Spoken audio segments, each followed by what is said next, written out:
Hello again and welcome back to Chef Mel's Kitchen, or should I say dzień dobry, because today I'm making a Polish inspired recipe.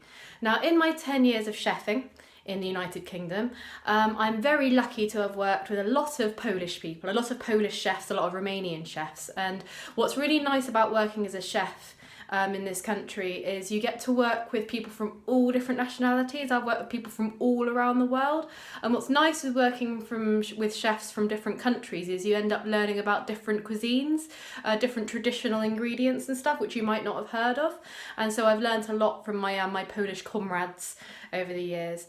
So I'm making something today with kielbasa. Now kielbasa is a type of smoked cured sausage. Kielbasa and also another type called kabanos are the two main sort of sausages. In countries like Poland, Romania, Bulgaria, they're really fond of their charcuterie, which is like cured meats and everything like that. So it's going to be kielbasa sausage with some roasted new potatoes and a leek and sour cream sauce. This recipe generously feeds two, so I find that it feeds two, and then often I have a little bit of potato and the leek sauce, which goes nice in a Tupperware for a packed lunch the next day. So I'll go through the ingredients. So you'll need some oil. You'll need the two sausages I was telling you about. So I said these are kielbasa. I got them from a Polish deli right around the corner, but most of the major supermarkets have a Polish section where you can get various types of cured sausages. These are two kielbasa, about 150 grams each. You'll need some garlic granules, half a teaspoon of garlic granules, one white onion, 50 grams of butter or margarine, 600 grams of new potatoes. These are quite large new potatoes, which I'm going to slice thickly. You've got two leeks. You've got some parsley, which I got from my garden. Just need a handful of that, which will be finely chopped and put as a garnish on top. You may have noticed I've got some rather unsuitable handwear, which wouldn't be allowed in a professional kitchen, but I knew those beauty lecturers would get to me at some point, a little summer treat. You'll need one stock cube, which will be dissolved in 200 ml of boiling water. You'll need 100 ml, so like a small glass, 100 ml of white wine. A nice dry white works well. And this is a little sort of cheat, sort of sneak ingredient, is sour cream and chive dip. Sour cream is used quite a lot in European cooking, but I like the sour cream and chive dip because it's really cheap. I got this for 69p from Aldi, but also it's got a much longer shelf life than normal sour cream, so we'll be using half a jar of that. Preheat your oven to 180 degrees. That's a fan oven, so if you're doing it in a normal oven, make it 200. And I've just got a pan of water with some salt in, boiling, and I'm just going to blanch, which means partially cook. I'm just going to blanch the potato. Oh, the water's going to go over. I'm just going to blanch these thickly sliced new potatoes for 4 minutes. This is just to help the cooking process and to make sure that when we roast them, they're nice and creamy on the inside, but nice and crispy on the outside. I've got a little tip for you for when you're chopping or preparing leeks in for any dish.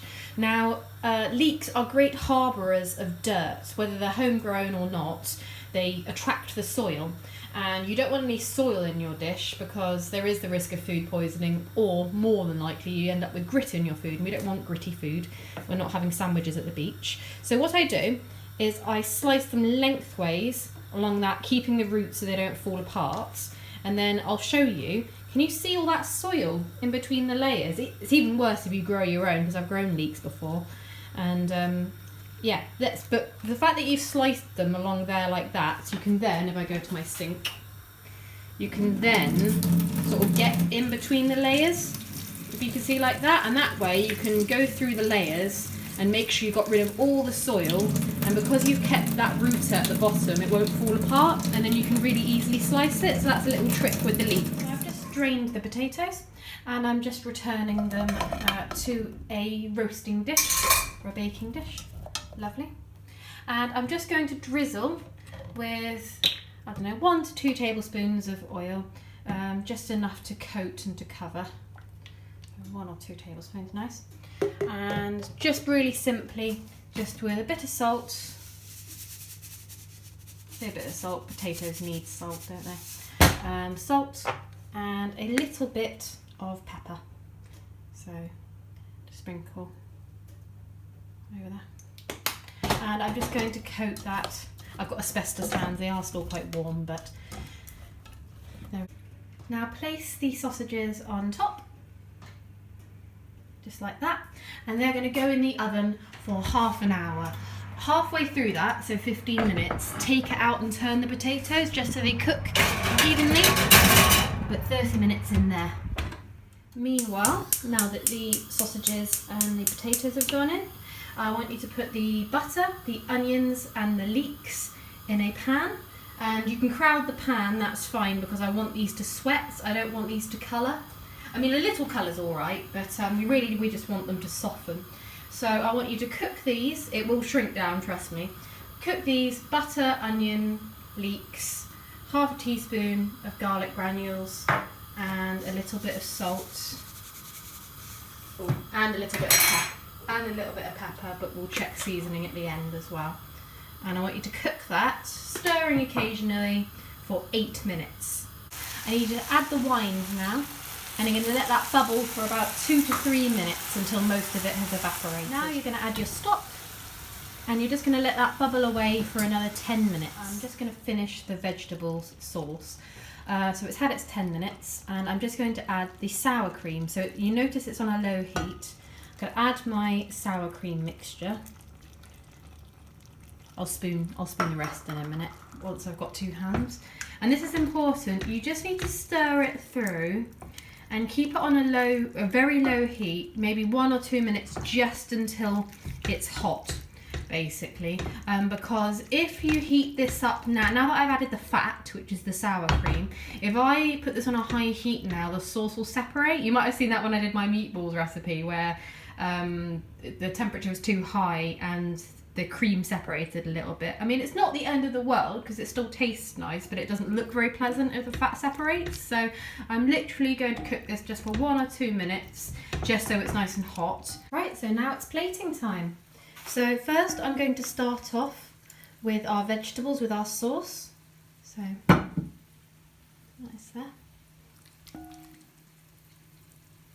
I say this recipe does feed 3 really, but I often do go for seconds because I love food.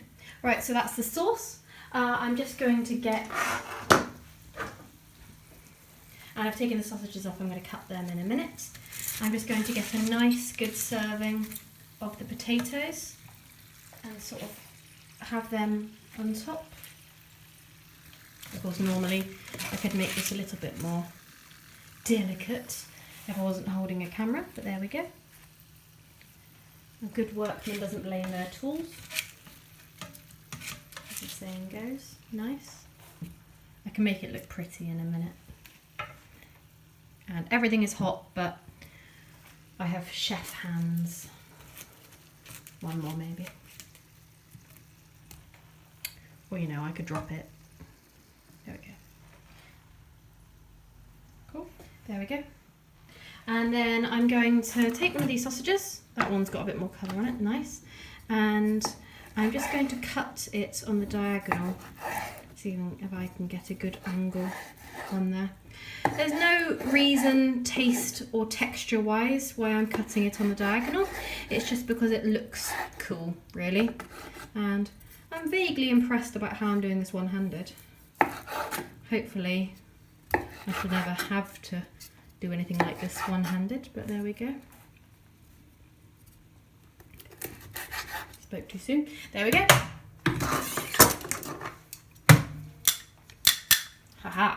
So let's strategically place these kielbasa segments on top.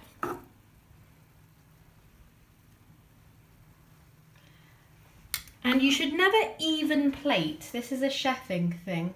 It always looks better, I think there's a scientific reason, but it always looks better when you're plating if you plate things sort of randomly, if you plate things sort of not in patterns, and therefore it looks more appealing to the eye. I think there's a name for the sort of scientific reason why that's more appetizing. Lovely, that looks so nice. Cool. And just to finish, some nice sprinkly bits. That is a big portion, but it makes me happy. Lovely, and that is gorgeous Polish fare. There we go. So that is Polish Kielbasa sausage with roasted new potatoes and a leek and sour cream sauce. Bon appetit.